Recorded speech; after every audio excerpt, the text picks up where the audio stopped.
Même Dalet et même He. Bonjour, aujourd'hui, on va essayer de traiter un sujet euh, de base, un sujet grave des Nefashot. Bien sûr, c'est pas la Maaseh, c'est juste pour connaître un petit peu les termes et le sujet de la halakha. On essaie de déterminer à partir de quand on considère qu'une personne a été décédée. Est-ce que quand son cerveau s'est arrêté de fonctionner, ou bien le cœur, ou peut-être les deux? En fait, en fonction de quoi on fixe le moment de la mort.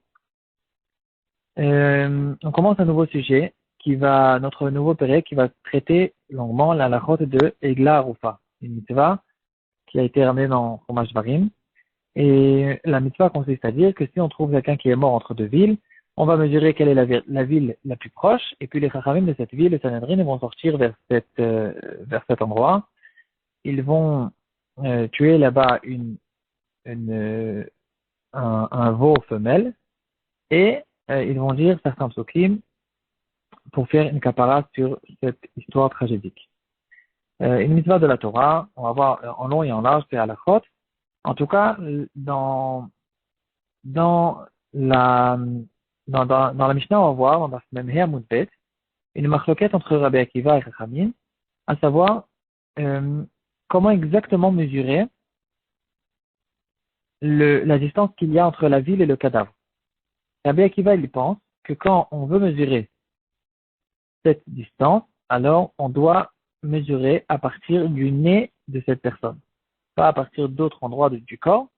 C'est le nez c'est à partir de son nez où on va mesurer quelle est la ville la plus proche. La Gemara, elle explique la raison de Rabbi Akiva, parce que la vitalité de la personne se trouve dans son nez, dans la respiration, et c'est pour ça que on mesure en fonction du nez. De là, on en arrive, cette Gemara, au fait, cette phrase, elle est la base de la question qu'on a ramenée au début. Est-ce que la respiration, c'est l'indication principale pour déterminer le moment de la mort, ou bien il y a d'autres signes qu'il faut prendre compte quand on veut décider le moment de la mort? La nafkamina principale qu'il y a à propos de ce sujet, c'est aujourd'hui quand on sait faire des greffes de cœur, et on se pose la question, est-ce que quelqu'un dont son cerveau a arrêté de fonctionner complètement, est-ce qu'on a le droit, d'après la halakha, de retirer son cœur pour pouvoir le greffer chez quelqu'un d'autre qui, de cette manière-là, on pourra lui sauver la vie? Ou bien non, on ne sauve pas la vie de quelqu'un, bien sûr, sur le compte de la vie d'une autre personne. Et si c'est considéré comme un assassinat, alors, bien sûr que c'est interdit, strictement interdit, on ne va jamais le faire. Pourquoi on a besoin d'arriver à ce sujet-là? Parce que de point de vue médical, si le cœur s'est arrêté de fonctionner, on ne peut plus du tout le greffer chez quelqu'un d'autre parce que le cœur, à partir du moment où il a arrêté de recevoir de l'oxygène, tout de suite, il commence à se décomposer, les molécules du cœur commencent à se décomposer et on ne peut plus le greffer, le cœur est considéré comme mort et même si on le fait tout de suite au bout de quelques secondes, c'est fini. Dès qu'il a arrêté de recevoir son oxygène, le cœur ne peut plus être greffé chez quelqu'un d'autre, il commence en fait le processus de la décomposition. Et donc, c'est la raison pour laquelle les médecins ils ont tendance à chercher ces personnes-là euh, qui sont considérées comme une mort clinique. Le cerveau s'est arrêté de fonctionner, mais le cœur continue à fonctionner, et donc ce cœur, il a la possibilité de passer chez quelqu'un d'autre et de continuer à fonctionner, à vivre, etc. Et c'est pour ça que les médecins, ils veulent dire que quelqu'un dont son cerveau s'est arrêté de fonctionner, il est considéré comme mort, comme ça, de manière éthique, on peut prendre son cœur. Mais bien sûr, c'est pas eux qui décident, c'est les grands poskim de la halakha. Et de là, on en arrive à cette question de base, est-ce que c'est la respiration de la personne qui nous détermine le moment de la mort, ou bien déjà, à partir du moment où son cerveau s'est arrêté de fonctionner, il est considéré comme mort et on peut lui récupérer, lui prendre son cœur. Cette question, en fait, le Chacham Tzvi, il la relève déjà il y a 200 ans. Il ramène que c'était une question déjà qu'il y a eu à l'époque par les grands philosophes Goy. Et c'était en fait une discussion qu'il y avait entre Galinus et Aristote. Aristote est très connu.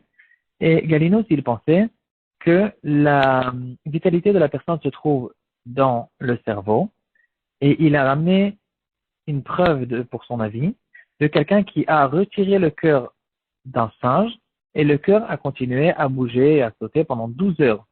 Et donc, il dit, si c'est comme ça, on voit clairement que la vitalité de la personne se trouve dans le cerveau et il peut vivre même dans le cœur. Aristote n'était pas d'accord avec ça du tout. Il a dit que non, la vitalité de la personne se trouve dans le cœur, mais puisque le cerveau il est responsable des actions de la personne qui bouge, des membres, des actions des membres de la personne, c'est ça, en fait, la raison pour laquelle le singe, il a pu bouger malgré que son cœur n'existait plus, mais en fait, il était déjà mort complètement. C'est parce que le, le cerveau, avant qu'il soit mort, avant que ce singe soit mort, que son cœur soit retiré, le cerveau a déjà envoyé aux membres l'ordre de bouger, et c'est pour ça qu'il a réussi à continuer à bouger même après. Mais en fait, c'est pas vrai. À partir du moment où on lui a retiré le cœur, il est mort. En tout cas, Machloket de Goïm, le Chacham Tzvi le ramène quand même. Et le Chacham Tzvi, il est intéressé de prouver qu'une personne sans cœur n'est pas considérée comme quelqu'un de vivant. Par contre, le Chacham Tzvi, il ne peut pas encore nous aider pour notre cas. Parce que c'est vrai que quelqu'un qui n'a pas de cœur, il est déjà mort, mais notre cas, c'est le contraire. C'est quelqu'un qui n'a pas de cerveau, son cerveau ne fonctionne plus, et on veut savoir s'il a aussi, on peut considérer qu'il est mort. Est-ce que c'est ou le cœur ou le cerveau, ou bien non, le cœur, il est mort, mais si le cerveau ne fonctionne plus, c'est pas encore considéré qu'il est mort tant que le cœur ne soit pas mort. Donc ça ne pourra pas nous aider.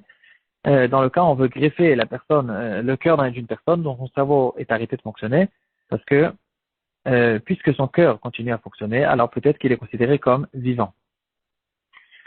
C'est une marloquette qui est arrivée jusqu'à notre génération. Les poskim de notre génération, comme Rabbi Eliezer et Rav Shlomo Zalman Auerbach, ils ont prouvé de notre sugia que le moment de la mort dépend de la respiration. Comme on a vu dans la Gemara, que la Gemara explique la vie de Rabbi Akiva qu'on mesure en fonction du nez parce que c'est ici la vitalité de la personne. En fait, de là, on voit clairement que la vitalité de la personne dépend de la respiration. Et donc, même quelqu'un que sa respiration en soi, il n'a plus la force de respirer, mais avec une machine, on lui fait respirer. L'avis de Rav Eliashiv et de Rav Shlomo Zalman Auerbach, c'est que puisque maintenant, que ce soit de manière personnelle ou avec une machine, mais quoi qu'il en soit, il continue à respirer, il a ici une respiration, alors bien sûr que cette personne n'est pas considérée comme quelqu'un de mort et on ne peut pas lui récupérer son cœur. Donc ici, au fait, on a vu une troisième indication. On a parlé du cerveau, on a parlé du cœur, on a parlé de la respiration. Et donc, en fonction de ce qu'on voit dans les postines ici, c'est que apparemment, tout dépend plus ou moins de la respiration.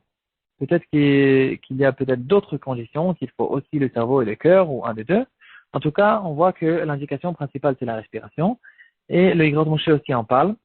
Il dit que malgré que dans notre Gemara, on dirait clairement que c'est la respiration le principal, ça ne veut pas dire pour autant que quand quelqu'un il s'arrête de respirer, c'est la raison pour laquelle il est mort. En fait, c'est possible que c'est pas ça la raison, c'est qu'une preuve qu'il est mort. Le fait qu'on regarde, on vérifie avec une plume, par exemple, si on voit qu'il n'y a pas du tout de respiration dans son nez, on a ici une preuve qu'il est mort, mais ça ne veut pas dire pour autant que c'est ici l'indication qui lui a causé la mort. Bon, en tout cas, il y a une grande question dans la postine. Donc, on a vu en fait ce grand sujet. Plus ou moins, bien sûr qu'il y a une grande arichoute dans les postines. Et espérons qu'on n'arrivera jamais à ce genre de question.